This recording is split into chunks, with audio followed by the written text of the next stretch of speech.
मेरे भाई कांग्रेस के वरिष्ठ नेता राहुल सिंह जी, और एक बात बता दूं जो आपको शायद नहीं पता हो, राहुल सिंह की शादी की विवाह मेरे घर से हुआ थी। याद है राहुल? इन नौजवानों का उस समय जन्म भी नहीं हुआ था। तो आज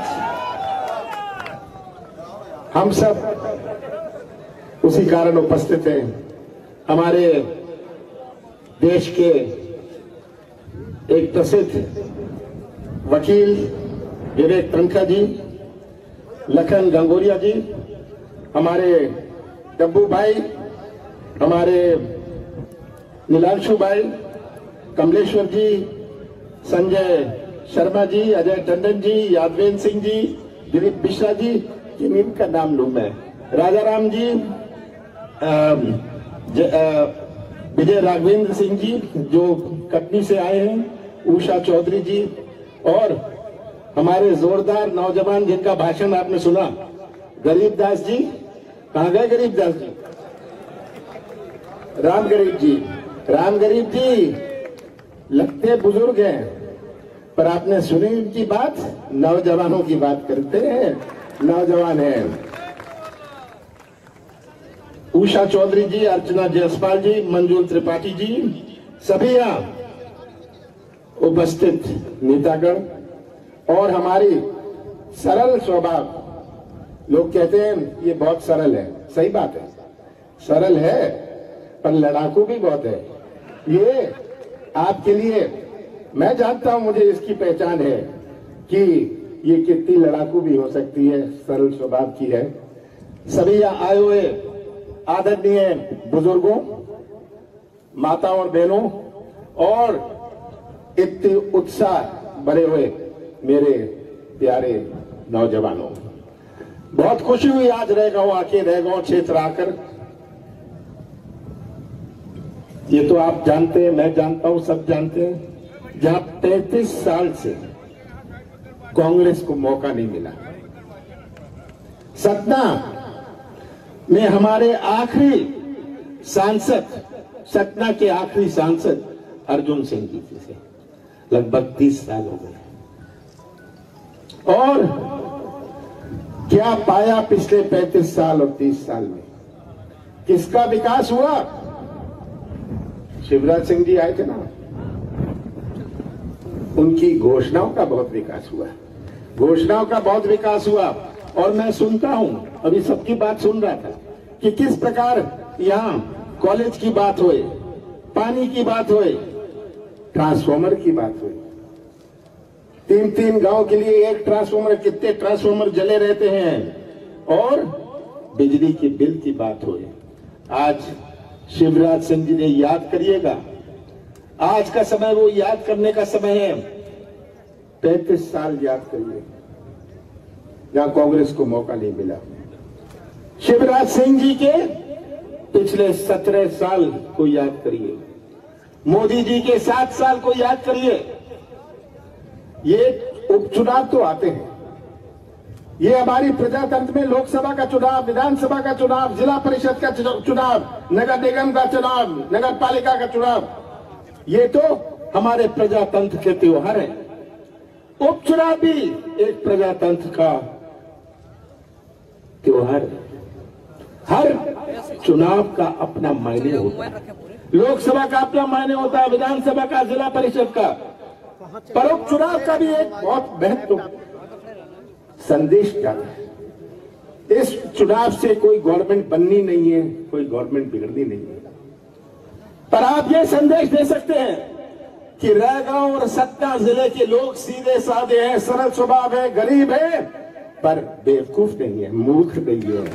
ये आज शिवराज सिंह जी आते हैं, घोषणाएं तो कर जाएंगे, ये हो जाएगा, वो हो जाएगा, अपने जेब में नारियल रख के रखते हैं, जहां मौका मिला नारियल फोड़ लेंगे।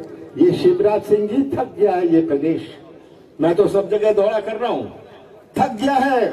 नौजवान बिना काम के किसान बिना दाम के, बिना पानी के, व्यापारी बिना व्यापार के। तो मैं पूछता हूं शिवराज सिंह जी, आप किस काम के? ये तस्वीर आप सबके सामने है। 18 साल बाद, 15 साल बाद कांग्रेस की सरकार बनी थी दिसंबर 2020 में। 15 साल बाद आपने बनाई थी, मध्य प्रदेश के मतदाताओं ने बनाई थी कांग्रेस की सरकार। और कैसा प्रदेश हमें सौंपा? ऐसा प्रदेश शिवराज सिंह और भारतीय जनता पार्टी ने सौंपा। जब मैंने 20 दिसंबर 2020 को शपथ ली और कांग्रेस की सरकार आई कि मध्य प्रदेश किसानों की आत्महत्या में नंबर 1, बेरोजगारी में नंबर 1, महिलाओं के अत्याचार पर नंबर 1, भ्रष्टाचार में नंबर 1, पैसे दो काम लो, ये नारा था, यही व्यवस्था थी। पैसे दो काम लो, ये व्यवस्था ऊपर से नीचे तक थी। ऐसा प्रदेश हमें सौंपा। कौन सी चुनौती नहीं थी? हमारे कृषि क्षेत्र की चुनौती। कृषि क्षेत्र 75% मध्य प्रदेश की अर्थव्यवस्था हमारे कृषि क्षेत्र पर आधारित है। ये यहां का बाजार चलता है जब किसानों की जेब में कुछ पैसा हो। हमारे किराने की दुकान गांव में चलती है जब किसान के पास क्रय शक्ति हो, खरीदने की ताकत हो। जब किसान के पास क्रय शक्ति हो, खरीदने की ताकत हो, उसका बच्चा अच्छे पढ़ाई कर सकता है, अच्छी कपड़े पहन सकता है। तो कृषि क्षेत्र में कैसे एक नई क्रांति लाए, ये हमारा लक्ष्य था। हमने शुरुआत करी और किसानों का कर्जा माफ करने का पहला किस्त शुरुआत किया। हमारे सतना जिले में 45,700 किसानों का कर्जा माफ हुआ। ये आप गवाह हैं। शिवराज सिंह इतना चलाते थे कोई कर्जा माफ नहीं होगा, पर उनको तो स्वीकार करना पड़ा विधानसभा में। इस प्रकार मध्य प्रदेश में हमने 27 लाख किसानों का पहली किस्त में, केवल डिफॉल्टर किसान नहीं, जिनके चालू खाता थे, उन किसानों का भी कर्जा माफ किया। ये हमारा पहला किस्त था। दूसरे किस्त में हम आगे बढ़ रहे थे जब हमारी सरकार नहीं रही। कृषि क्षेत्र में एक नई क्रांति आए, ये हमारा लक्ष्य था। खाद की बात हुई, बीज की बात हुई। आज बीज का भाव ले लो, खाद का भाव ले लो, बिजली बिल देख लो, ये आज का हल है। हमने शुरुआत करी कि किसानों की मजबूती आए, उनके बच्चे अच्छी पढ़ाई कर सके। हमारे नौजवान, भटकता हुआ नौजवान, यही नौजवान, मुझे खुशी है इतनी बड़ी संख्या में यह नौजवान है। हमारे बुजुर्ग वहां पीछे बैठे हैं। ये बुजुर्गों की दुनिया कुछ और थी, आज के नौजवानों की दुनिया कुछ और है। सही बात है ना? इनकी दुनिया कुछ और है। हमारे बुजुर्गों ने तो अपना जीवन काटा है बिना पानी के, बिना बिजली के, बिना सड़क के। पर आज के नौजवान का भी एक सोच है, उसका एक स्वप्न है। आज के नौजवान में एक तरफ है, वह कोई ठेका नहीं चाहता, कमीशन नहीं चाहता। आज का नौजवान तो व्यवसाय का मौका या अपने हाथों को काम चाहता है। और कोई मंदिर और मस्जिद में जाकर रोजगार नहीं बनेगा। रोजगार तो तब बनेगा जब निवेश आए। रोजगार तो तब होगा जो बड़े बड़े सरकारी ठेके हैं वो भ्रष्टाचार और बिचौलियों को ना जाए, उसका फायदा हमारे नौजवानों को मिले, तभी होगा। मध्य प्रदेश में निवेश तभी आएगा जब लोगों को मध्य प्रदेश में विश्वास हुई। मध्य प्रदेश हमारे देश का हृदय है। हम 5 प्रदेशों से घिरे हुए हैं। क्यों नहीं आता निवेश? जिसको तमिलनाडु में अपना सामान बेचना है, वो क्या पंजाब या हरियाणा में अपना उद्योग लगाएगा? पर कोई मध्य प्रदेश नहीं आता, क्योंकि मध्य प्रदेश में विश्वास नहीं। मैंने शुरुआत करी कि मध्य प्रदेश की एक नई पहचान बने, मध्य प्रदेश में निवेश आए, और ये विश्वास से होता है। विश्वास बने मध्य प्रदेश में। क्या मध्य प्रदेश की पहचान माफिया से होगी? क्या मध्य प्रदेश की पहचान मिलावट से होगी? तो मिलावट से मैंने शुद्ध का युद्ध शुरू किया। मैंने माफिया के खिलाफ मुहिम चालू किया। कि मध्य प्रदेश का चेहरा बदला जाए, हमारे नौजवानों का भविष्य सुरक्षित रहे। आज का नौजवान जो हमारे प्रदेश का और देश का निर्माण करेगा भविष्य में, ये नौजवान अगर भटकता रहा, ये नौजवान का भविष्य अगर अंधेरे में रहा, तो कैसा निर्माण होगा मध्य प्रदेश का। ये चुनौती सबसे बड़ी चुनौती आज भी है। और शिवराज सिंह जी कहेंगे 1 लाख लोगों को हर महीने रोजगार मिलेगा। शिवराज जी मुझे 1 लाख तो छोड़िए, 10 के नाम बता दीजिए। शिवराज सिंह जी से तो कुछ भी करवा लीजिए। ऐसी कलाकारी, ये तो झूठ को भी शर्मा देते हैं, झूठ को भी इनसे शर्म आने लग जाती है। ये शिवराज सिंह जी, मैं तो शिवराज सिंह जी कहते हैं कमलनाथ जवाब दे, 15 महीने का जवाब मैं देने को तैयार हूं। शिवराज जी खड़े हो जाइए, वहां किसी मंच पर खड़े हो जाइए, मैं आपको जवाब देता हूं अपने 15 महीनों का। आप इन नौजवानों का, इन किसानों को भी आप जवाब दे दीजिए। आप हिसाब देखिए, आपके वायदे, आपकी घोषणाएं, आपकी कलाकारी से ये प्रदेश थक गया है। इतनी कलाकारी, इतनी एक्टिंग कर लेते हैं, आज प्रदेश इससे थक गया है। नौजवान जो 10 साल पहले बेरोजगार था, आज भी बेरोजगार है। अभी अतिथि शिक्षक मुझे मिले, इनको रोजगार का मौका दिया था, और ऐसे नियम बनाए कि चुने गिने लोग ही उनको रोजगार मिल जाए। ये भारतीय जनता पार्टी की राजनीति आपको पहचाननी है। आज इंदिरा गांधी जी ने नीति बनाई थी कि हमारे आदिवासी भाइयों को पट्टे दिए जाएंगे। कागज की कार्रवाई ऐसे बनाई शिवराज सिंह जी ने कि पट्टे नहीं मिल पाए। मैंने तो कलेक्टरों को कहा था कि अगर आपने ये किसी का पट्टा, ऐसी नियम बनाए, पट्टा आप रिजेक्ट करोगे तो आपको अपनी कुर्सी बचानी पड़ेगी। हमारे आदिवासी भाई को पट्टा से मैं वंचित नहीं रहने दूंगा। मुझे मौका नहीं मिला। 2.5 महीने तो लोकसभा चुनाव और आचार संहिता में गए, और 11.5 महीने में एक शुरुआत करी। हमने अपनी नीति और नियत का परिचय दिया। अगर हमने कहा हम 100 रुपए, मैंने घोषणा नहीं करी थी, मैं घोषणा नहीं करता। अगर 100 रुपए 100 यूनिट बिजली का किया, मैंने कभी घोषणा नहीं करी थी।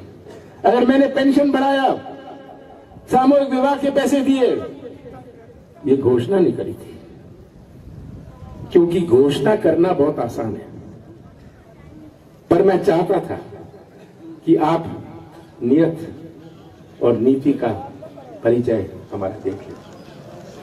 शिवराज सिंह जी, अब मैंने सुना है 4-5 दफे, 6 दफा आ गए, 7 दफे भी आ जाएंगे। कल फिर से आ रहे हैं। उनसे तो एक ही बात पूछिएगा कि भाई ये छोड़िए, आप कॉलेज की बात छोड़िए, अब आप कॉलेज कभी बनाएंगे नहीं। आज तो कॉलेज से वंचित है आप, अस्पताल में डॉक्टर नहीं, स्कूल में शिक्षक नहीं, बिजली का ट्रांसफार्मर नहीं, और आप यहाँ आके, बड़े हिम्मत है आप में, बड़ी हिम्मत है आप में, पब्लिक के बीच में आके आप ये सब कह सकते हैं और वोट मांग सकते हैं। आपको तो आके माफी मांगनी चाहिए। शिवराज जी, माफी मांगिए इन नौजवानों से, इन किसानों से माफी मांगिए आप कि मैंने धोखा दिया, आगे नहीं दूंगा, कम से कम ये तो कह दे। पर ये भी नहीं कहने को तैयार। और मोदी जी का क्या कहूं, अभी राहुल जी ने कहा 15 लाख 2 करोड़ नौजवानों को। मुझे तो याद है 26 मार्च 2020 को जब कोविड की शुरुआत हुई थी, याद है मोदी जी ने कहा था मैं 20 लाख करोड़ रुपए दूंगा कोरोना से लड़ने के लिए। पर कोविड में तो हमारे सतना जिले में 5,500 लोगों की मृत्यु हो गई। 20,000 करोड़ तो मैं लिखना भी नहीं जानता। ये ऐसी लंबी चौड़ी बातें। 2019 के चुनाव में याद रखिएगा नौजवानों, आपका भविष्य है।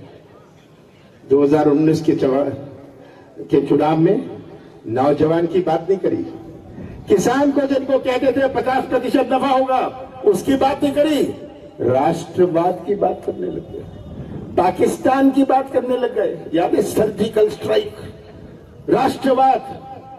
मोदी जी कुछ तो शर्म करिए। आपके पार्टी में एक स्वतंत्र संग्राम सेनानी नहीं है और आप पाठ पढ़ा रहे हैं कांग्रेस को राष्ट्रवाद का। ये कांग्रेस है जिसने अपने देश को ये संविधान दिया। ये कांग्रेस पार्टी है जहां डॉक्टर अंबेडकर ने केवल अपने देश को नहीं, विश्व को ये संविधान दिया। और ऐसे देश को, कोई ऐसा देश है विश्व में, कोई ऐसा देश है विश्व में जहां इतने धर्म, इतनी जातियां, इतनी भाषाएं, बोलिए कोई ऐसा देश है? इतनी रस्म, ऐसा कोई देश है जहां इतने देवी देवता हैं?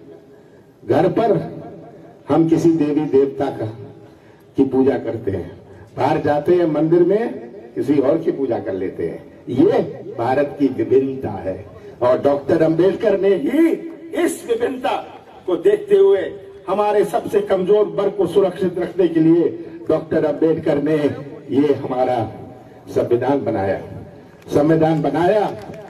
पर डॉक्टर अंबेडकर ने कभी नहीं सोचा था, उन्होंने सोचा था किसी की मृत्यु हो जाएगी तो उपचुनाव हो जाएगा, पर उन्होंने ये नहीं सोचा था कि ऐसा सौदा की राजनीति भी अपने प्रदेश में आ जाएगी, सौदे से सरकार बन जाएगी। मैंने कौन सा गुनाह किया? मैंने कौन सी गलती करी? मैंने कौन सा पाप किया? हाँ, मैंने एक गलती करी, सौदा नहीं किया। मैं तो मुख्यमंत्री था, सौदा कर लेता, आज भी मुख्यमंत्री रहता।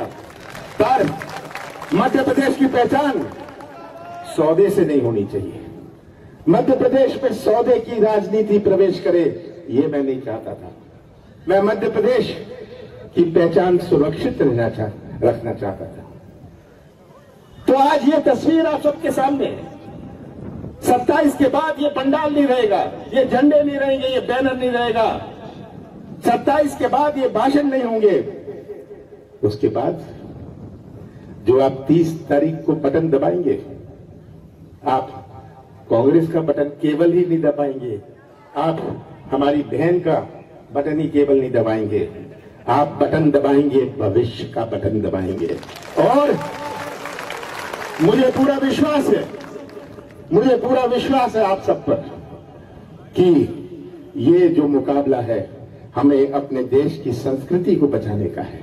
हमारे देश की संस्कृति जो जोड़ने की संस्कृति है, जो भाईचारे की संस्कृति है, हमारा देश की संस्कृति के बचाने का बटन दबाएंगे। और सबसे बड़ी चीज, तस्वीर रखिएगा आप अपने सामने, देखिएगा सच्चाई क्या है। शिवराज सिंह की शक्ल भी देख लीजिएगा कि शिवराज सिंह जी ने कितना आपका दुख सुना, उनके कान नहीं चलते। ये किसान, पीड़ित किसान, उनको नहीं दिखता, इनकी आंख नहीं चलती, मुंह बहुत चलता है शिवराज सिंह जी का।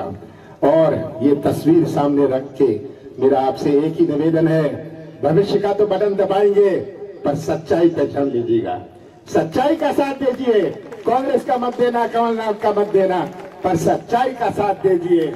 और अगर आप सच्चाई का साथ देंगे, मुझे कोई शक नहीं है, फिर से मध्य प्रदेश की विधानसभा में रेगांव का कांग्रेस का झंडा लहराएगा। आप सबका बहुत बहुत धन्यवाद।